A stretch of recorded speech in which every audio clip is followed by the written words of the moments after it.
Hello Libra, and welcome to your bi-weekly reading. So this is for Libra sun or rising signs, sun or rising. And so we are looking at the period of time from the full moon on June 3rd to the new moon on June 17th.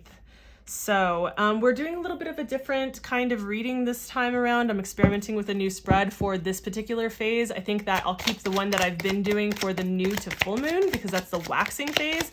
But being in the waning phase, I'm like, this is the time where we get to look at like what needs to be, oh, I was feeling that one. Where is it? What needs to be, nope, it wasn't that one. Oh, I lost it.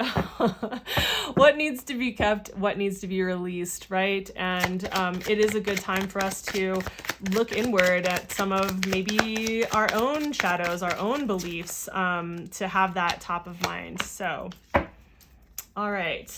So we are looking at these two cards. We're also going to take a look at what kind of, oh, look at all the fuzz I've accumulated on my camera. That's great. Or on my fuzz here. So we're also going to take a look at how you can be in action, how you can align yourself with the values you say you have, with the world and the life that you're wanting to create. Often in life, I find that we need reminders around this because we say like, oh yes, I have these values, or like, I'm going to create this thing in my life. And then our actions say otherwise. We fall back into our normal habitual patterns, and like, it doesn't serve growing into that next level. It doesn't actually help us to grow in the direction we say we want to grow, or to align our life in the way that we say that we want to. So we're going to take a look at that. And I think it's a good contrast because we're looking first at like, well, what's blocking you from creating what it is that you want in that shadow card. And then we're taking a look at like how to be in action as well. So, and then we're going to take a look at one more card to see just like what is any additional spiritual advice to help ferry you across the waters of the full to new moon, help you navigate over this next little blip of time that is 2 weeks. I'm feeling this one. All right. Okay. It's go time. Clearly, it's go time. So let us make sure that these are all in frame. Oh, somehow I turned my camera by accident. There we go. There we go. You guys know me. I want to have, oh no, now it's super crooked. Sorry, you guys. Bear with me. I'm sure this is only important to like me and Virgos. So, all right. We'll start with the shadow and then work our way down so that we can kind of lighten things up at the end. So we're talking about black flower fragrance. And this is such an interesting card, because it's almost like embracing the dark, embracing the shadow. If you're someone who typically shies away from the shadow experience, shies away from embracing it, I would say that this is kind of like saying that that's actually the issue, is not embracing it. Like sometimes, sometimes we need to be able to revel in our venting, in our anger, in our feelings, and to be able to acknowledge them. And I think sometimes, especially in spiritual community, like it can be tempting to always see the positive, bright side of things, always see the lesson in things, like always be in a state of speaking of things through a place of love, or like, oh, I shouldn't think that way, or affirmations, or like this or that, like all of these kinds of tools or like remedies for the shadow, for the dark, for the things. And sometimes we just need to fucking feel it through. Sometimes we need to yell fuck. Sometimes we need to vent our thoughts to like our most trusted person, and to talk pettily about the world and about people or situations. Sometimes we need to just let it out, and there needs to be a switch for allowing us to let some of the steam out. And there's something that can be said for, what it's like to appreciate and embrace that black flower, embrace that pungent scent or whatever it is, right? And to be able to release it after you're done, right? So feeling it, acknowledging it, reveling in it even, and then releasing it. You know, just because you are someone who's really fortunate in life and you live in maybe like a first world country doesn't mean that you don't have the right to complain about certain things in your life or to vent. You know, just because you are someone who is maybe in a very respected position doesn't mean that you can't encounter experiences where you feel a lack of respect. You know, we can have both, and it doesn't have to be either or. And so you can apply all of the spiritual tools that you have if you would like to. And also there's a time and place to feel into all of this, right? It's important to do that.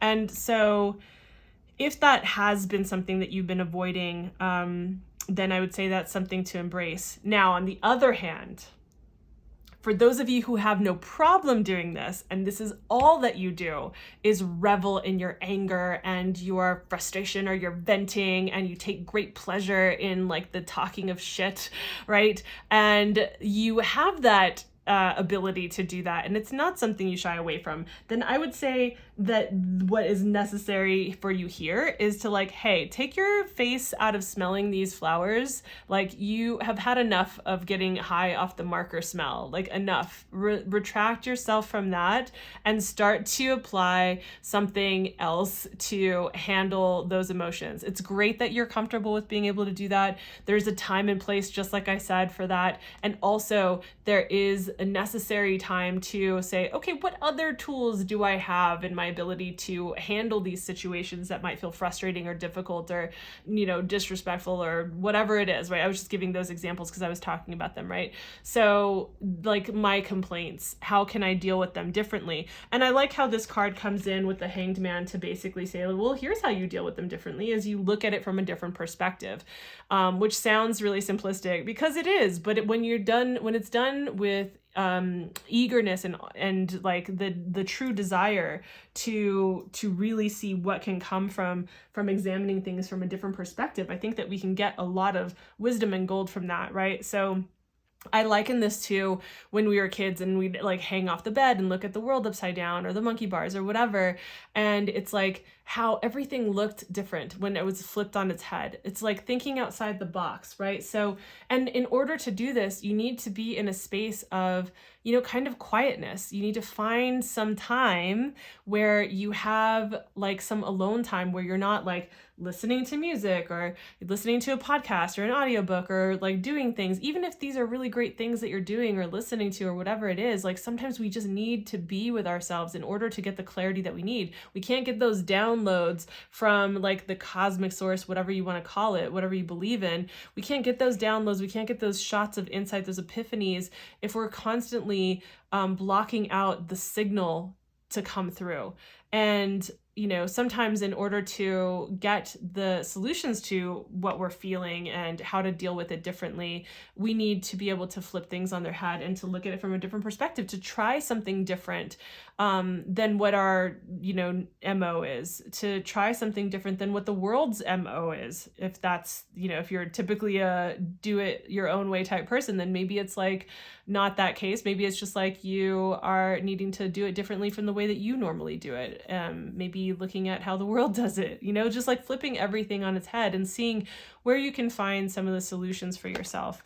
So then we come into what is the, like, what do you need to do to be in action about in order to align with the lifestyle that you want to create, with the vision that you have for yourself and with the values that you have. Like, oh gosh, I really feel like this is up for a lot of people right now, including myself. It's like, are you sticking to your values? Like, are you aligning yourself and acting in accordance with what you value? And if you're not, maybe check your values, and are your values still the same? And if they are, and you're not still acting in alignment with that, then it's time to check your actions, right? And I love that what comes up for the card here is the Knight of Pentacles, because the knights themselves are cards of action. They all take action. They all go into the fray, but they all do it in a very different way. And it's based on the element that they're a part of. So this is the element of earth.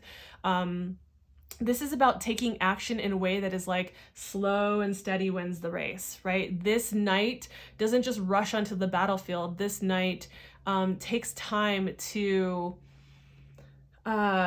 takes time to survey the situation and to be strategic and be pragmatic about the way that they take their steps forward, right? Like the solution is at hand. You might even have it in hand, right? But in order to move towards what it is that you want, to take action towards what it is that you value, and interestingly enough, like the Earth suit is also about what we value, right? So it is taking grounded, present, consistent action forward in a not hurried, not like a overly rushed or unclear way. It's about taking steps at a slow and steady pace, so that each step is done in a way that's grounded, that really moves you forward. You know, it might be a little bit slower pace, but it will get you there, right? So that is what we have coming up for that card. Then we also have like what is going to, as I said, ferry you across the waters of the full moon to the new moon. What will help you navigate through this period of time over the next 2 weeks. You are getting all of the green lights go. Like if you just had all the green lights, this is what you've got. Like you can even see, I like the kind of illustration in this card. Like you see all of the wands that are just like shooting up, right? And they're shooting up and out with a lot of like energy, right? So the wand suit is a suit of fire. So this is our passion, our creativity, our action, our desires in motion. And so, you know, whatever it is that you're working with, I would say like, hey, you've got the green lights to move these things forward.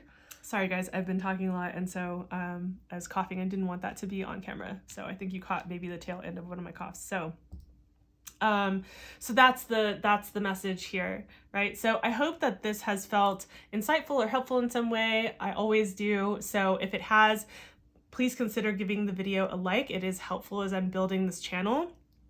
Also, if you want to check out the astrology, because I know I've been incorporating astrology, but I'm trying to make these videos go back to being like shorter and that was extending them to be too long. So I did the astrology highlights for the first half of June, and it has timestamps. So you can just like skip around to whichever date in the timestamps that you want. So that is up, and I'll have that up on the screen. And then also, if you want to look at this in a larger context, like this smaller, like more micro in the more macro picture, I would say go take a look at the Libra monthly reading for, there are more tarot cards that are spread out there. It's a little bit longer reading, so you can go check that out as well. Have that up on the screen so you can kind of choose your own adventure. So as always, thank you for your time. Thank you for being here. Please consider hitting subscribe and notification bell so that you're aware of new videos as they drop, especially because I've got a lot of things planned on the horizon. It's going to take time for them to roll out, but I've got a lot of things planned. Anyway, thanks for being here. I'll see you in the next one. Bye.